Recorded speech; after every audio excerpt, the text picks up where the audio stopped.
본문의 내용은 형제간의 축복을 두고 그렇게도 불화와 갈등을 초래하게 된 그 원인을 기록하고 있습니다. 이삭이 나이 많아 눈이 어두워 잘 보지 못하였더라, 그렇게 시작을 하고 있습니다. 시작부터가 좀 어두운 느낌이 들지 않습니까? 이삭이 나이 많아 늙었으나 그러나 눈은 밝았더라, 그렇게 시작을 한다면 얼마나 좋겠습니까마는 눈이 어두워졌다는 것입니다. 나이는 못 속인다고 하지 않습니까? 그러기에 어느 누구에게나 노안은 오는 것이지만은 안경이 없던 그 시대에 눈이 멀게 되었다는 것은 여간 지장을 받는 일이 아니었을 것입니다. 저는 노안이 오니 성경이나 책을 읽는 것은 안경을 쓰고 보면 되지만은 사실 안경을 쓴 적이 없던 제가 안경을 쓸 때 참 불편하더군요. 그러나 운전할 때에는 안경을 써도 초점이 잘 맞지 않아서 너무 불편한 것 있죠. 성경에서 눈 하면은 모세 아니겠습니까? 신명기 34장에 보면은 120세의 모세가 죽지 않습니까? 그러나 눈이 흐려지지 아니하였고 기력이 쇠하지 아니하였다, 그렇게 기록을 하고 있습니다. 얼마나 부러운 일입니까? 그의 파란만장한 생을 이 한 구절로 충분히 그의 삶은 복된 삶이라고 규정하기에 충분한 것 같습니다. 죽음을 이처럼 복되게 맞이할 수 있는 사람 세상에 몇이나 되겠습니까? 눈이 흐리지 않았다는 것은 물론 시력이 좋았다는 뜻도 있지만은 사리 분별을 잘 하였다는 의미로도 받아들일 수도 있고, 또 무엇보다도 영적인 사람이었다는 것을 알 수 있는 것입니다. 그러나 본문에서 반대로 이삭의 눈이 흐렸다는 것은 영적으로 흐린 자임을 더욱 부각시키는 것 같습니다. 그러니 본문의 시작이 어둡게 느껴진다는 것입니다. 2절에 보면은 내가 언제 죽을지 모른다고 하고 있습니다. 그래서 축복하겠다는 것입니다. 이 말은 이삭은 곧 죽을 줄로 알고 있었다는 것입니다. 지금 이때의 이삭의 나이는 성경에는 기록되어 있지 않지만은 이삭의 나이는 요셉이 총리되는 그때부터 역산을 하면은 대충 알 수가 있습니다. 137세입니다. 그런데 이삭은 180세에 죽었습니다. 이 사건 후에도 40여 년간 살았다는 것입니다. 내가 언제 죽을지 모르니 축복으로 생을 마감하겠다는 그의 생각은 아름다운 생각이면은 틀림이 없습니다. 그러나 앞으로도 40여 년이 더 남았다는 것을 생각하면은 자신의 생을 너무 섣불리 판단한 것은 아닐까요? 여러분은 몇 년간 더 살 수 있다고 생각하십니까? 섣불리 판단하지 맙시다. 내가 곧 죽을 것만 같더라도 하나님이 나를 살려주시고 하나님이 나를 일으켜 주실 것이라는 믿음을 갖고 앞으로도 주님을 위하여 살겠다는 이러한 생각과 각오를 하는 것이 더 바른 것 아닐까요? 포기가 아니라 희망을 갖는 것이 중요합니다. 포기하는 자는 그렇지 않습니까? 와르르 무너지게 되어 있습니다. 그러나 희망을 갖는 자는 새 힘이 일어나는 법이지 않습니까? 또 여러분은 얼마까지 살기를 원하십니까? 저희들은 이상만큼은 살 수 없지만 그러나 오래 살아야 하지 않겠습니까? 왜냐하면은 지금까지 하나님의 은혜로 살아왔는데 앞으로도 하나님의 은혜로 살아간다는 것 사실 기쁜 일 아닙니까? 지금까지 하나님의 은혜로 여기까지 왔는데 앞으로도 하나님의 은혜로 달려간다는 것 힘이 나지 않습니까? 포기하거나 주저하지 맙시다. 삶이 재미가 없다거나 무의미하다거나 이 꼴로 살아서 뭐하나라던가 이러한 부정적인 생각은 불신자들의 것입니다. 그것은 하나님의 은혜를 저버리는 행위입니다. 하루하루를 늘 감사하면서 살아가야 할 것입니다. 저희들은 은혜로 살아가는 존재이기 때문입니다. 3절에 보면은 화살통과 활을 가지고 들에 가서 사냥하라는 것입니다. 그래서 사냥하러 들러 나가게 됩니다. 여러분, 지금까지는 에서가 사냥하러 갔구나 그렇게 생각을 하셨을 것입니다. 그런데 여러분은 에서의 나이가 얼마쯤 되는지 아십니까? 대부분의 성도님들은 이삭이 축복하는 장면을 상상한다면은 나이 든 아버지가 젊은 아들의 머리에 손을 얹고 축복하는 그러한 모습을 떠오를 것입니다. 참 아름다운 모습이지 않습니까?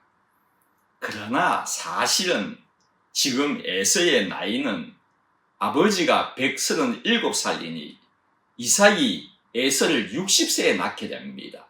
그러니 대략 이삭의 나이는 77세입니다. 젊은이가 아니란 말입니다. 이 나이에도 사냥을 하러 나갔다는 것입니다. 물론 당시에는 지금보다 수명이 더 길었다고는 하지만은 에서가 대단하다고 생각되지 않습니까? 성도님들 가운데 연세가 많으신 분들도 오늘 나오셔서 기도하고 계실 것입니다. 힘내시기 바랍니다. 77세의 사냥을 하였다면은 여러분들도 힘내셔서 이 나이에 무슨 일을 할 수 있겠느냐가 아니라 하나님의 은혜로 이 나이임에도 불구하고 뭔가 하나님으로부터 쓰임을 받을 수가 있다면은 복된 삶 아니겠습니까? 하나님은 딱 맞는 일을 주실 것입니다. 헌신은 주님이 주시는 힘으로 하는 것이지 내 힘으로 하는 것이 아니기 때문입니다. 일본에는 목사님의 은퇴 연령이 없습니다. 가뜩이나 목회자가 모자라는 일본인데 은퇴의 연령을 정하면 어떡하겠습니까? 저희의 침례교는 320여 개 정도 있습니다.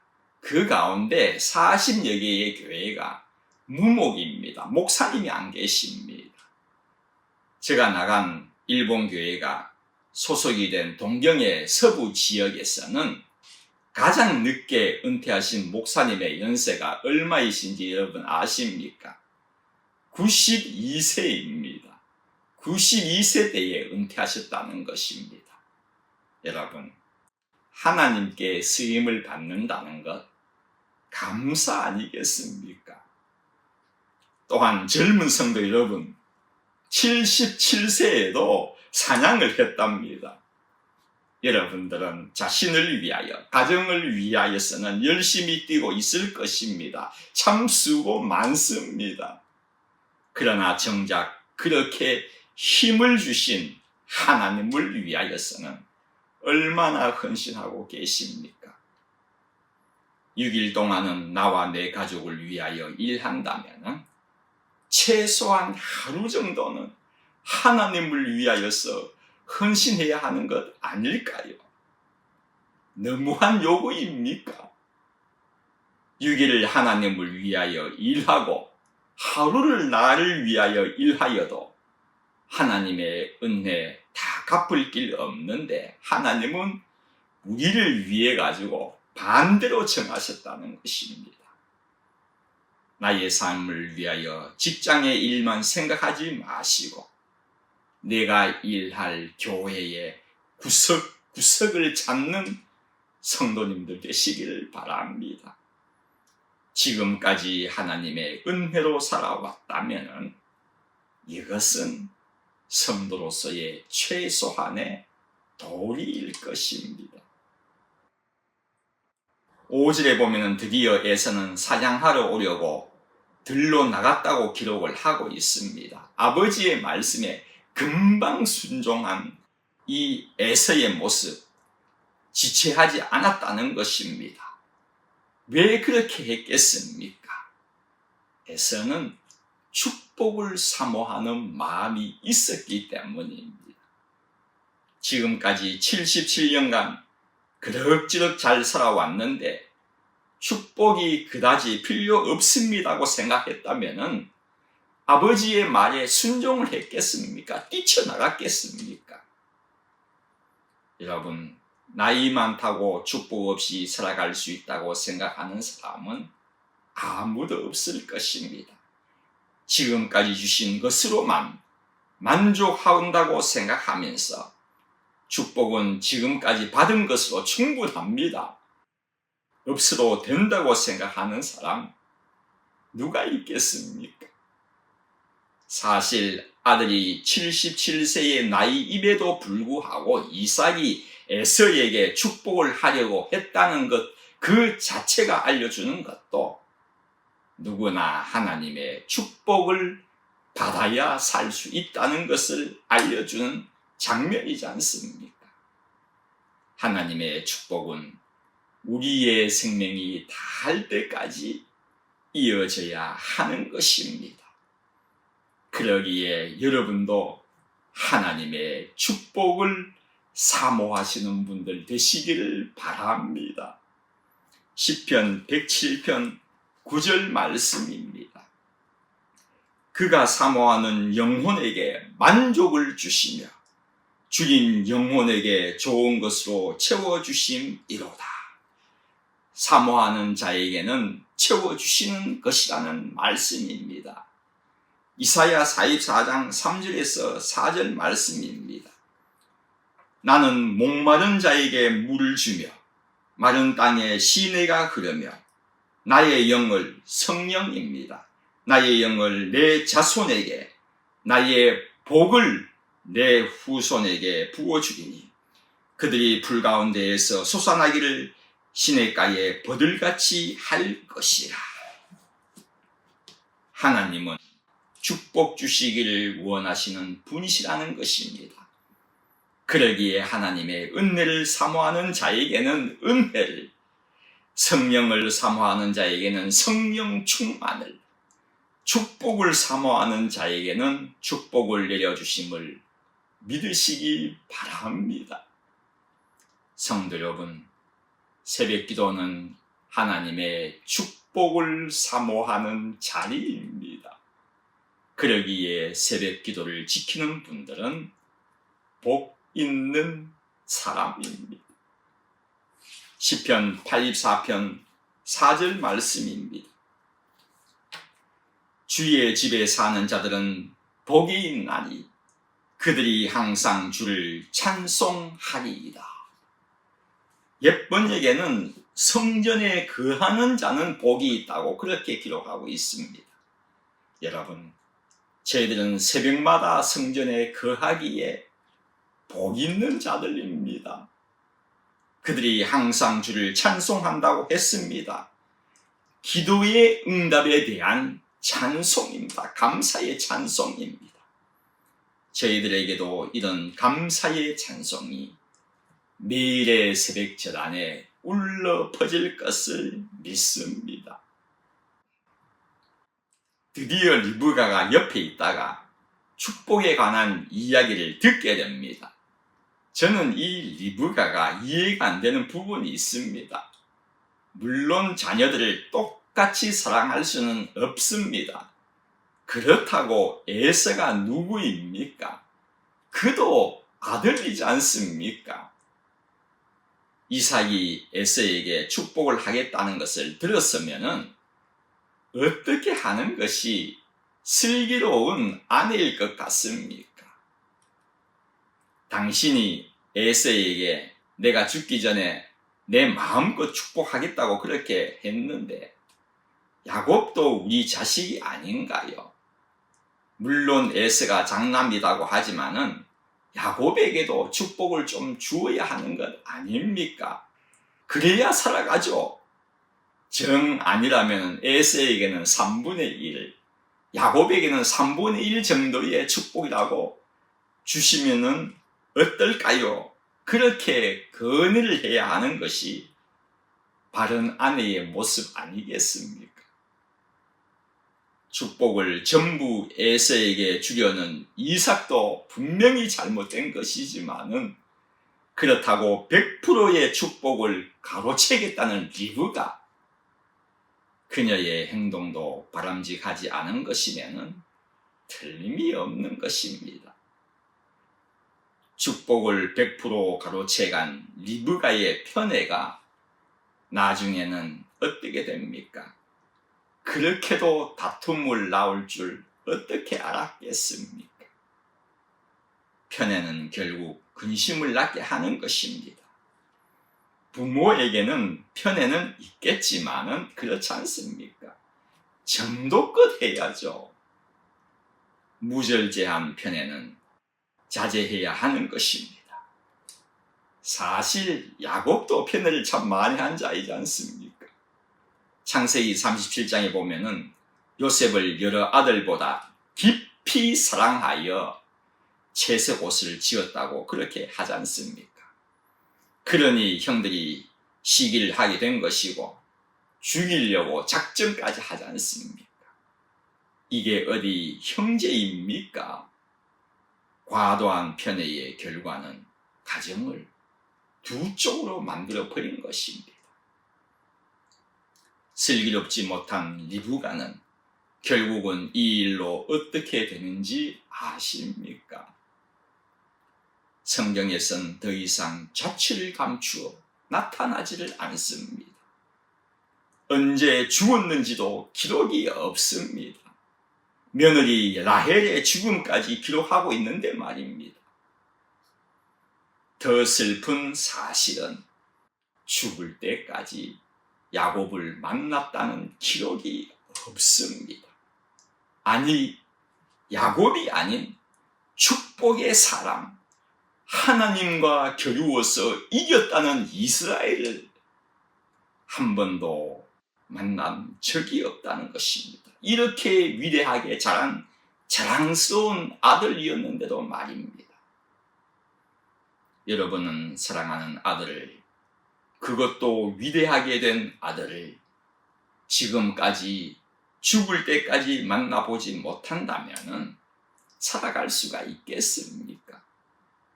슬기롭지 못한 여인의 극단적인 편애가 이렇게도 슬픔을 가져올 줄이야 누가 알았겠습니까? 성도 여러분, 우리는 편애할 수도 있습니다. 그러나 우리 아버지 되신 하나님은 편애치 않습니다. 독생자 예수 그리스도를 우리를 위해 십자가에 못 박으신 것은 한 명 한 명을 똑같이 다 사랑하셨기 때문입니다. 여러분이 자식에게 과도한 편애를 할 때에는 둘로 쪼개지고 질투와 불화와 갈등을 일으킬 수도 있지만은 그 사랑을 세상의 그 어떠한 것이 아닌 하나님께로 돌린다면은 오직 사랑으로 하나님을 섬기며 살아가신다면은 리브가가 야곱을 더 이상 만나지 못한 그러한 불행이 아닌 하나님을 매일매일 만나는 축복의 삶이 될 것입니다. 오직 주님만을 사랑하는 오직 사랑, 주님을 사랑하는 그 마음에는 오늘 이 새벽에 우리의 기도에 응답으로 화답하여 주실 것을 믿습니다. 기도드리겠습니다. 하나님, 주님의 사랑은 극진한 사랑입니다. 저희들은 세상을 등지고 주님만을 사랑한다고는 하지만은 주님이 아닌 그 무엇을 사랑할 때가 많다는 것을 고백하지 않을 수가 없습니다. 부족하고 어리석은 저희들을 용서하여 주시사 더욱 주님을 사랑하면서 살아가는 죄를 되게끔 인도하여 주십시오. 예수님의 이름으로 기도드립니다.